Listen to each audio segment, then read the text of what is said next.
Hello guys, welcome to my mini vlog. ఏమేమి shopping చేసేసాను ఈ వీడియోలో చూసేయండి. అండ్ ఎంతవరకు బడ్జెట్ అయి ఉండొచ్చో మీరు కామెంట్ చేయండి, ఓకేనా. ఈ డ్రెస్ చూసారా ఎంత మంచిగా ఉందో, రీజనబుల్ ప్రైస్గానే వచ్చింది. అండ్ ఇదే నేను ఈద్కి వేద్దాం అనుకున్నాను, కానీ సడన్గా నా మైండ్ కూడా చేంజ్ చేసేసుకున్నాను. నాకైతే చాలా బాగానే నచ్చింది. నేను సహజంగా ఎప్పుడు ఆఫ్లైన్ షాపింగ్ చేయను, ఎప్పుడు ఆన్లైన్ షాపింగే చేస్తాను. అలాంటిది ఆఫ్లైన్ చేశాను. ఈ డ్రెస్ చూసారా, తక్కువకి వస్తుంది కదా అని తీసేసుకున్నాను. సైజ్ కూడా చూసుకోలేదు, 5XL వరకు ఉంది అది. ఎందుకునైనా ఇంత లూజ్గా కొన్నాను అని అనుకున్నాను. తర్వాత ఇక్కడ ఇంకొక తీట పని చేశాను. ఏంటంటే బ్లాక్ డ్రెస్ కొనలేదేమో అని చెప్పి ఇంకొక బ్లాక్ డ్రెస్ కూడా కొనేసాను అన్నమాట. ఇంటికి వచ్చి చూసాను, 2 బ్లాక్ డ్రెస్సెస్ కొన్నాను అని చెప్పి.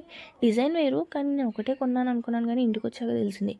ఎవరైతే నా చిన్న సజెషన్, ఎవరైతే ఆన్లైన్ చేస్తారో ఆన్లైన్ షాపింగే చేయండి. ఆఫ్లైన్ వెళ్ళి నాలాగా తిక్క పనులు మాత్రం చేయకండి. నాకైతే చాలా తిట్లు పడ్డాయి ఇంట్లో నుంచి. అండ్ ఇది చూసారా, ఇదే ఫైనల్గా నా ఈద్కి సెలెక్ట్ చేసిన డ్రెస్ అన్నమాట. ఎప్పటి నుంచో కొందాం అనుకున్నాను. ఆన్లైన్లో చూసి నా సేవ్ లిస్ట్లో కూడా పెట్టాను. ఫైనల్గా ఇప్పుడు కొన్నాను అన్నమాట.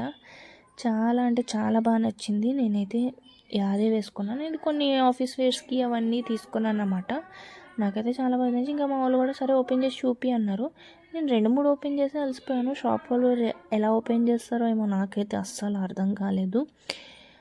నాకైతే చాలా పేషెన్స్ తక్కువ. అన్నీ ఓపెన్ చేసి చూపించేసాను అనమాట. అండ్ ఒక స్కర్ట్ కూడా తీసుకున్నాను అనమాట. చాలా అంటే చాలా బాగుంది. ఎప్పటి నుంచో అనుకున్నాను తీసుకుందామని, కానీ ఎప్పుడు కుదరలేదు టైం అస్సలు. సో ఫైనల్గా తీసుకున్నాను. అండ్ చాలానే షాపింగ్ చేశాను. చూసారా, స్కర్ట్ అయితే ఫైనల్గా తీసేసుకున్నాను. అలానే ఒక జీన్స్ మీద షర్ట్స్ అలా తీసుకున్నాను అనమాట.